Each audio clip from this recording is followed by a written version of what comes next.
오늘은 6월 27일 시편 81편 1절부터 16절입니다. 우리의 능력이 되시는 하나님을 향하여 기쁘게 노래하며 야곱의 하나님을 향하여 즐거이 노래할 소리지를 지어다. 시를 읊으며 소고를 치고 아름다운 수금의 비파를 아우를지어다. 초하루와 보름과 우리의 명절에 나팔을 불지어다. 이는 이스라엘의 율례요 야곱의 하나님의 규례로다. 하나님이 애굽 땅을 치러 나아가시던 때에 요셉의 족속 중에 이를 증거로 세우셨도다. 거기서 내가 알지 못하던 말씀을 들었나니. 시인은 하나님을 찬양하자, 기쁘게 노래하자, 소고치며 찬양하자라고 말하는데 그 하나님을 찬양하는 근거가 있어요. 3절과 4절을 보니까 하나님께서 율례를 주셨다는 겁니다. 그리고 규례를 주셨대요. 말씀을 주셨대요. 5절 보니까 내가 알지 못했던 말씀도 하나님이 주셨다는 거예요. 즉 하나님을 찬양하는 근거는 뭐니까 율법과 말씀과 규례라. 하나님 말씀을 보니까 너무 감사한 게 많아요. 하나님의 은혜를 보니까 너무 감사한 게 많아서 나는 자연스럽게 자원하는 마음으로 소리를 지르며 찬양하며 예배할 수밖에 없다라는 거예요. 하나님이 기뻐하는 예배가 나옵니다. 하나님께서 기뻐하시는 찬양과 예배는 바로 자원하는 마음으로 찬양하고 예배하는 거예요. 누가 시켜서 억지로 나와서 예배하는 것이 아니라 정말로 하나님의 율법을 보니까, 말씀을 보니까, 규례를 보니까 내가 은혜 받고 구원받은 것이 너무 감사하여 하나님께 찬양할 수밖에 없고 예배할 수밖에 없는 것이죠.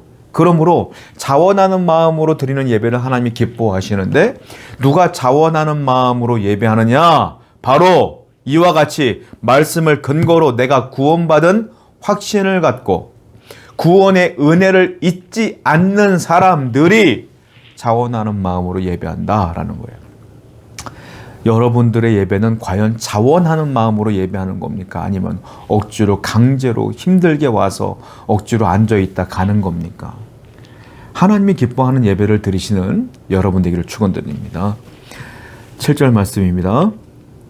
내가 고난 중에 부르짖음에 내가 너를 건졌고 우레소리의 은밀한 곳에서 네게 응답하며 무리와 물가에서 너를 시험하였도다.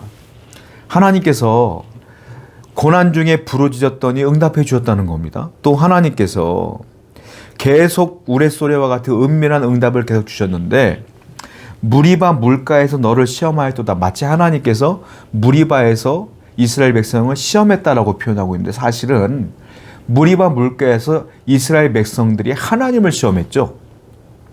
하나님을 시험했는데 오늘 본문은 하나님이 무리바 물가에서 백성들을 시험한 것처럼 나타나고 있어요. 이게 무슨 말이냐면 백성들이 하나님을 시험했어요. 물을 줄까 말까? 시험했단 말이에요.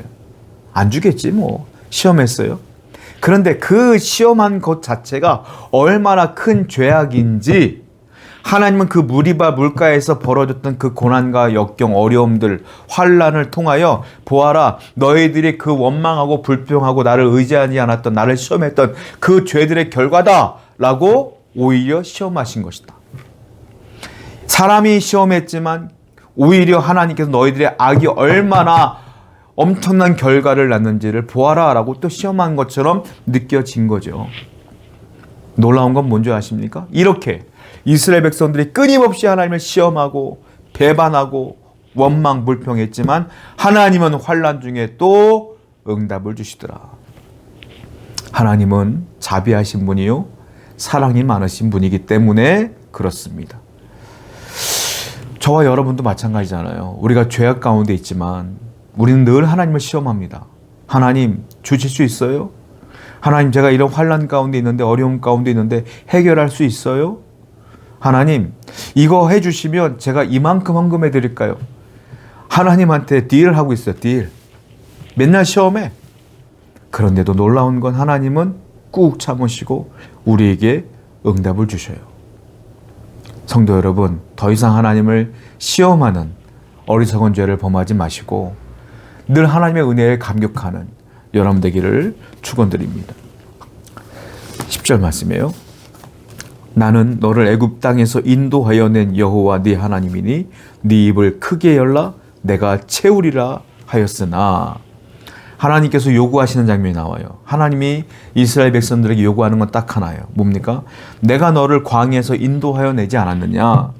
내 입을 크게 열라. 네 입을 크게 열라. 내가 채우리라. 이 말이에요. 이게 무슨 말이에요? 내가 너를 인도한 여호와야. 그러니까 나만 섬겨라. 우상 섬기지 말아라. 더 이상 나를 시험하지 말아라. 더 이상 나를 멀리하지 말아라. 하나님이 요구하는 건 딱 하나예요. 내가 너를 인도했잖아.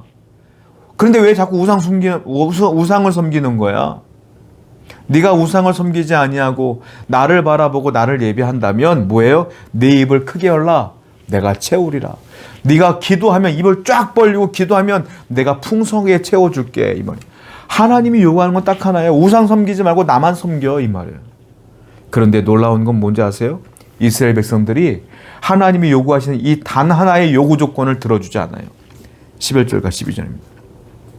내 백성이 내 소리를 듣지 아니하며 이스라엘이 나를 원하지 아니하였도다. 그러므로 내가 그의 마음을 완악한 대로 버려두어 그의 임의대로 행하게 하였도다. 그러나 하나님의 이 소리를 이스라엘 백성이 듣지 아니했고 하나님을 이스라엘 백성들이 원하지 아니하였다. 그래서 하나님이 징계를 주는데 어떻게 하냐면 그냥 니들이 하고 싶은 대로 해 하고 내버려뒀다. 버려두었다. 이게 무서운 거예요. 하나님이 버려둔 겁니다. 내버려둔 거예요. 내버려두면 어떻게 돼요? 사람은 죄인이기 때문에 죄성이 있어서 늘 죄를 짓고 계속 져요. 그러다 어떻게 해요? 그 영혼이 망하는 거예요. 하나님께서 우리에게 은혜를 주시고 하나님께서 우리를 붙들어 주지 않으면 우리는 죄를 지을 수밖에 없거든요. 하나님의 가장 무서운 건 버려두는 거예요. 악인이 득세한다고 부러워하지 마세요. 악인은요, 죄를 지으면서 자기가 잘 사는 줄 알아요. 그 또 죄를 짓고 사는 거예요. 그래서요, 로마서에 보면은 하나님은 사랑하는 자에게 징계를 주신다 그랬어요. 하나님이 내가 죄 지을 때마다 징계를 주시고 고난을 주시고 어려움을 주시고 환난을 주시는 것 자체가 사랑이라. 하나님이 정말로 미워하는 백성들은요, 놔둬요. 그냥 죄를 짓던 말든. 하나님이 사랑하는 백성이니까 징계를 주시는 거예요.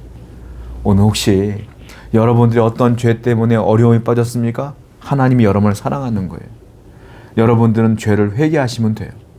그리고 주님께 돌아가시면 돼요. 오늘도 죄를 멀리하시고 하나님께서 버려두는 그러한 저주를 받지 않는, 오히려 하나님 징계를 받으며 하나님께로 행동 조정이 되어지는 여러분 되기를 축복합니다. 기도하겠습니다. 하나님은 사랑이 많으십니다. 이스라엘 백성들이 하나님을 배반하고 시험해도 그래도 응답하십니다. 우상을 섬기지 말라고 하신 하나님의 말씀만 들으면 우리의 입을 열면 하나님이 채우실 줄로 믿사오니 그렇게 하나님만 섬기며 살게 하여 주시옵소서. 예수님의 이름으로 기도드렸습니다. 아멘.